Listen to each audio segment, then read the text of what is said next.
Hey everybody and welcome back.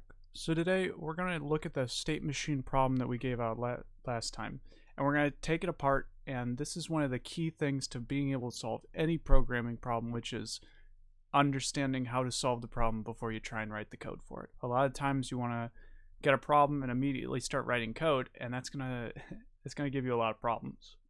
If we take the time to step through a problem and really understand what's going on and be able to build things by hand, it's going to make programming it a lot easier because we've already worked through the problem once. So then when we write the code for it, we just say, oh, okay, does it work through the problem the way that we did before?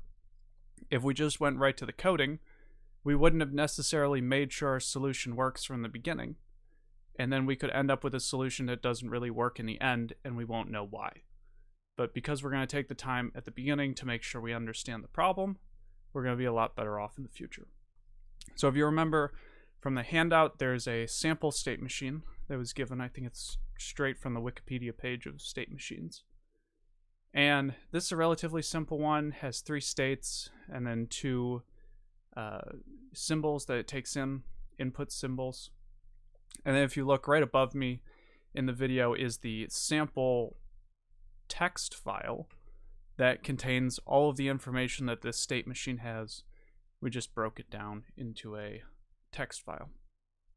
And so within it, it contains the list of the 3 states, S0, S1, S2. It contains the 2 input symbols, 0 and 1. And it essentially is the transition table, which is the starting state, the transition symbol, or whatever the input symbol is. So for instance, if we look at this first one, we have S0, 0, and to S0. So we start in S0. When we get an input symbol of 0, we go to S0. And you can see that in the table. We start at S0, right? And then if we get a 0, we just go back to S0. And then the next line obviously being if we're in S0 and we get a 1, then we take that 1 path and we go to state S1. And then we can keep going through it. So what we're going to do in this video is we're going to start by making our own state machine. We're going to draw out the diagram for it. And then we're going to see if we can figure out, okay, how can we take our state machine and build the data file ourselves and write that out? And then can we say, okay, now that we have the state machine, can we take the text file and rebuild our diagram? Because if that way we can go both directions. We can look at the diagram and create the text file, or we can go from the text file and create the diagram. Then that means we really understand the format of the text file. We understand how to navigate it. And then later on when we need to write code, we can just think back to how we solved this already and then write the code that reflects how we solved it. And from there, we're going to do it once with the text file, and then we'll flip over. We're going to write out the hex for if you're solving this with C and our smaller file format. And we're going to look at how we can write that out in the binary, we'll write it out as hex values in the text notepad. And I'll upload the data file as actual bytes. So you'll be able to get that from the link in the description. So let's get started here. I'm going to leave up this sample text file just so we can remember what the format looks like. So if we look at it, we start off with the 3 states, or in this case, we'll have 4 states. We have the input symbols, so 0 and 1, and we're going to use those for this example as well. The starting state, and then the whole transition table. So we'll just leave that there for reference.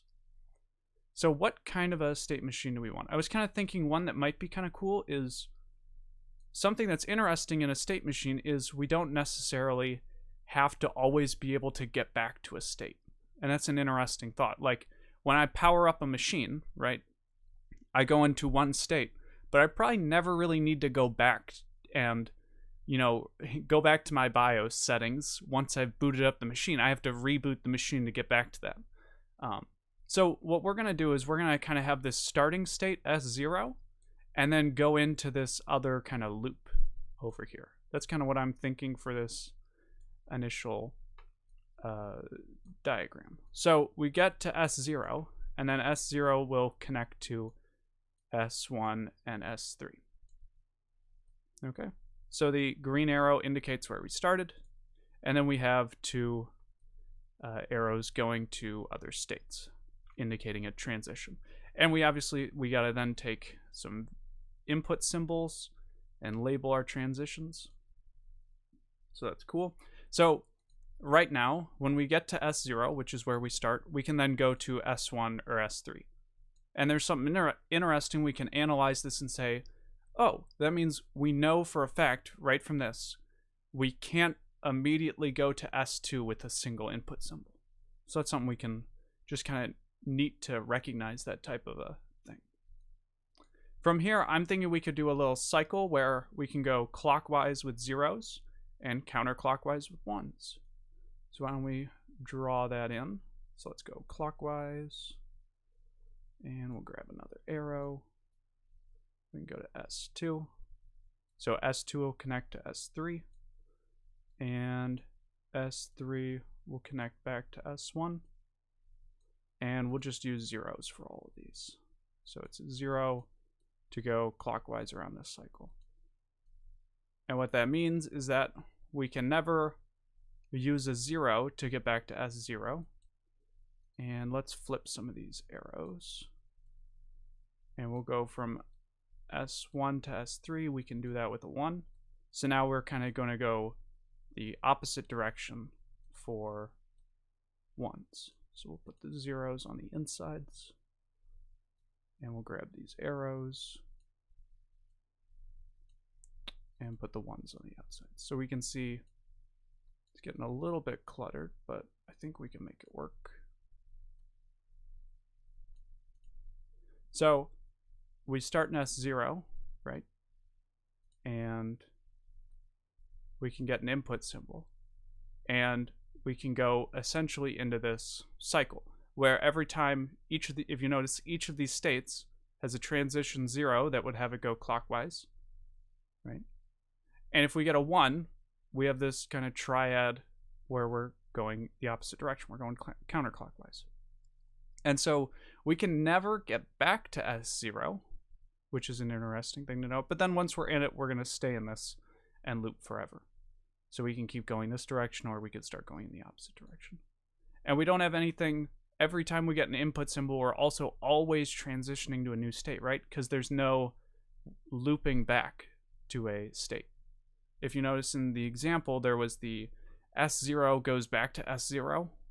In this, we don't have that. So that's an interesting case we're not going to be looking at. So how can we take this diagram apart and build it into a text file that's in the format above? Well, first off, we're listing the input symbols as comma-separated values. So S0, S1, S2, and S3, right? Those are the states we have. So that's pretty simple. Next, we have the input symbols, which are 0 and 1, just like the example. And we have the starting state. In our case, it's also S0. And I noted that with a green arrow. You could have noted it with whatever you felt was necessary. But in our input text file, it's going to be that third line. So we can write that here. And now we have to put in the transition table. And this is where, obviously, we have to have some sort of methodology to make sure we cover everything. So first off, let's do a little bit of a sanity check. How many of the transitions are we going to need to have listed? Well, this is a pretty simple one. We have 4 states and 2 input symbols, and every state handles every symbol. So that means we should have 4 times 2 transitions, or 8 transitions total.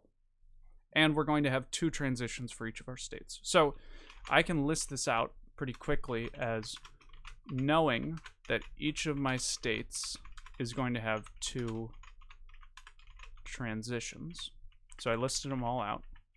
And I know they're all going to have to handle the 2 input symbols. So right now I'm listing out every state with every input symbol, right? I started off with S0 with input symbol 0 and S0 with input symbol 1. I repeat that for all the rest of the states. And 1. And then all that's left is I need to fill in where does it go to. So S0, if I get a 0, we go to S1. Perfect. S0, if I get a 1, we go to S3. This is pretty easy to break down. So S1 The 0 will go to S2, and the 1, we actually can kind of know it's going to go the opposite one, so S3. S2 goes to S3 with a 0, right? Because clockwise. And then with a 1, it'll go counterclockwise back to the S1. And S3, clockwise, it'll go back to S1. And counterclockwise, it'll go back to S2. Right? Because the 0s are clockwise, the 1s are counterclockwise in this particular example.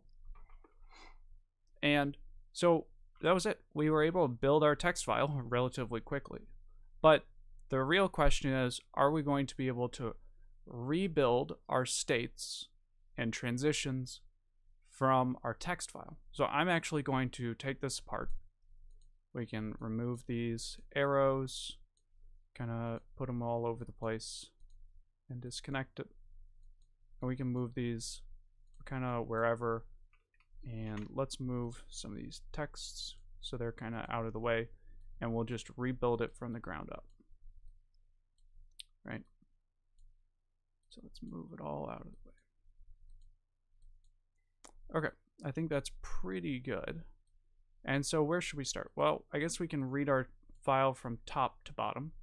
And one of the things that's nice is we know from reading that first line that we're going to have S0, S1, S2, and S3.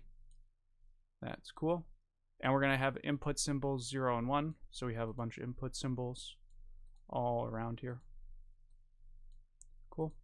And then our input symbol, or our starting state is going to be S0. And we know that from that next line. Perfect. So where do we go from there? Well, we can kind of start to put in our transitions and do them one at a time. So we start off with S0 when it gets a 0. So I'm going to grab this arrow. When it gets a 0, we go to S1. And that's a transition. We go from S0 to S1 when we get a 0. If S0, right? If S0 gets a 1, then we go to S3. And so now we've already figured out everything for S0, or at least all of the input symbols that we get when we're in that state. From there, we can handle S1, right? Because we got these next two lines. So S1, when it gets a 0, it'll go to S2. So we can start to kind of fill this in. S1 to S2 when it gets a 0. And S1 will go to S3 when it gets a 1.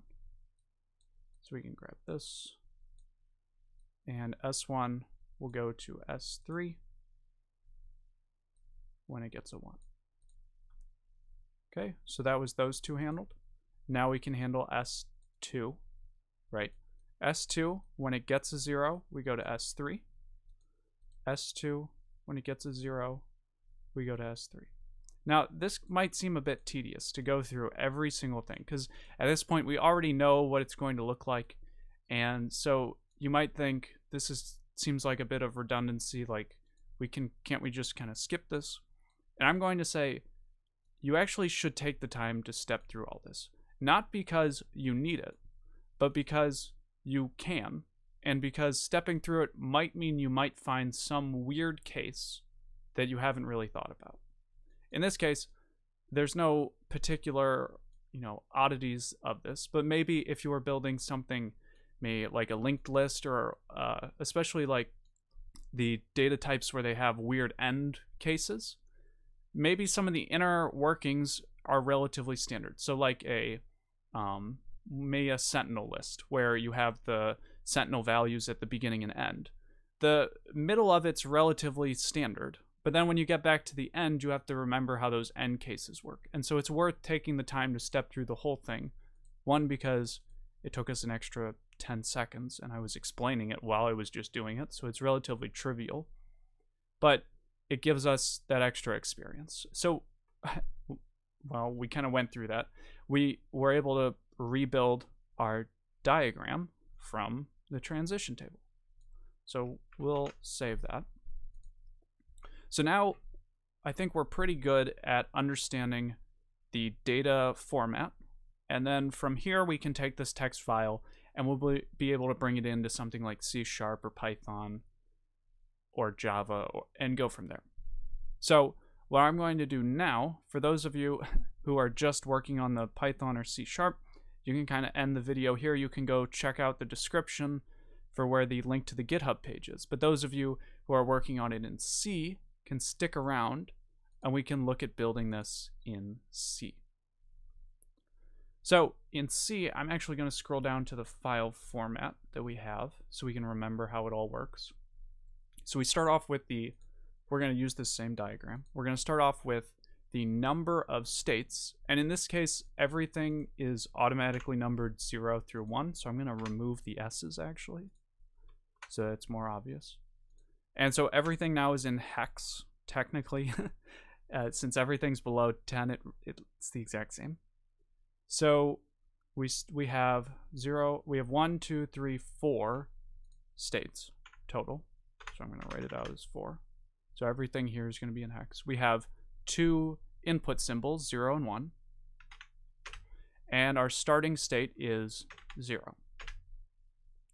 So now the transition table. So if we look at the sample that's above me, we have 3 rows indicating the 3 states from the example. But in our case, we're going to have 4. So we know we're going to have, so I'm just going to write, so 4 rows.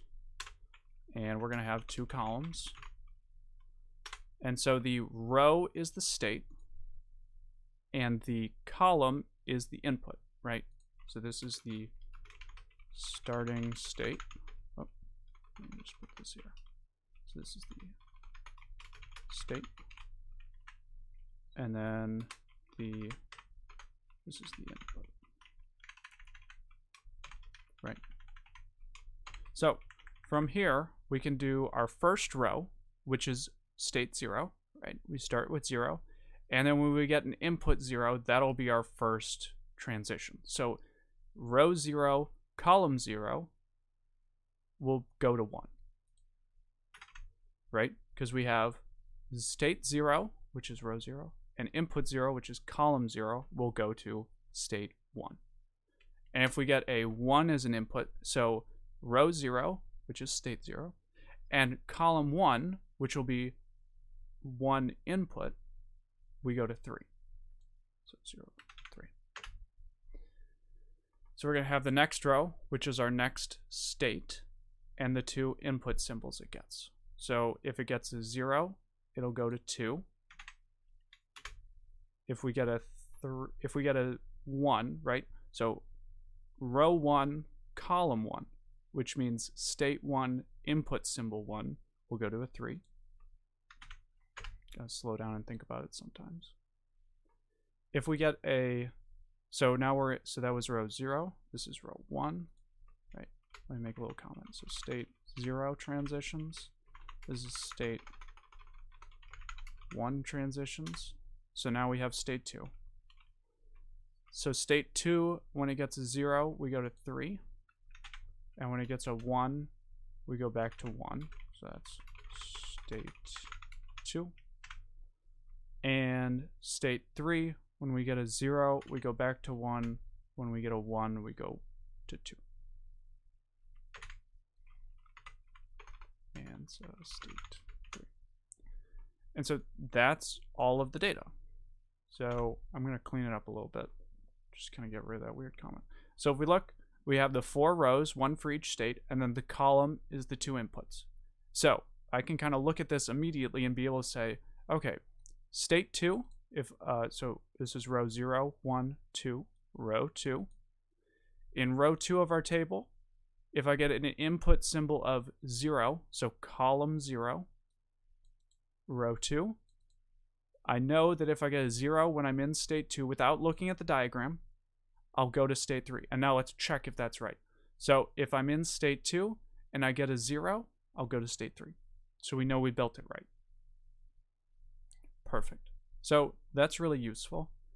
I'm not going to go back through in this video rebuilding it, but if you are solving this in C, I think that's a great next step to practice making sure you understand the problem is, can you get rid of this, delete it, and then, delete it, and can you rebuild your state diagram from your input file? Can you rebuild it yourself? That's a great next step before writing out the code. And so I'm going to take this data and I'm going to put it into an actual binary format. And then from there, we'll be able to bring it into our C code, into our program where we'll build up a struct for it, and we'll get all the data in and be able to start processing it. So I'm going to go and take this, put it in the binary format, and you're going to be able to access that at the link in the description at the GitHub repo. So thank you guys for sticking around. I really hope this is starting to give you guys a bit more of an understanding for how to solve programming problems, not just how to solve a particular one, but what are the general skills you're going to need for being able to solve any programming problem. So I look forward to getting to start to do some programming in the next one.